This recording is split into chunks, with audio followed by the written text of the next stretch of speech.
تغيير اي سي الصوت ده لاب اتش بي جي 7. تمام. اي سي الصوت بتاعه اي دي تي 920.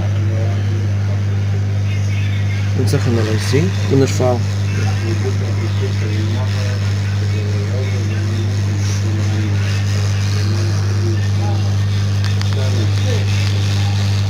اهم حاجه في التسخين انا الهوت هنا بزاويه 90 درجه، بلف حوالين الاي سي مش بثبت في مكان معين، ومبرفعش غير لما اتاكد ان الاي سي فك من كل النواحي.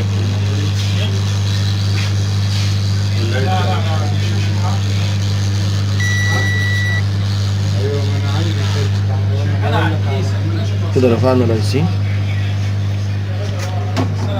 انت تعرفني الفلاشه بتشتغل توصلها فين؟ عندك الفلاشه؟ عايز فلاشه يعني؟ ايوه. ننضف مكان الاي سي، نلاقي الجزدير.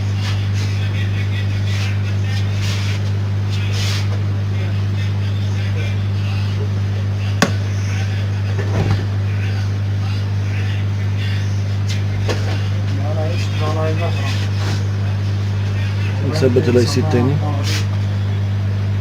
طبعا اهم حاجه في الاي سي يبقى فيه دلاله للاي سي، اللي هي النقطه دي بيبقى ليها دلاله على على البورده نفسها. معرفش الكاميرا هتجيبها ولا لا. في نقطه على الاي سي هنا اهو بتبقى ليها دلاله هنا على نفس البورده.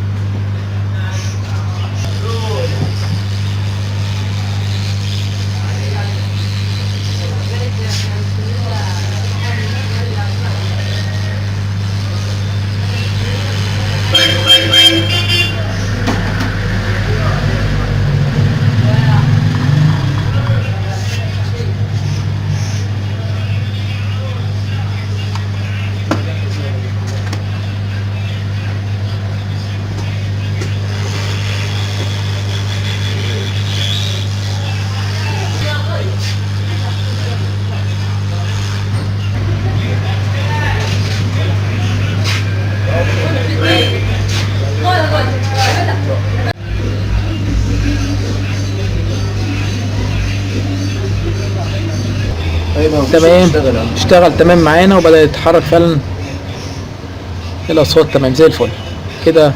طريقة سهلة جدا وبسيطة. إذا عرفنا نصلح مشكلة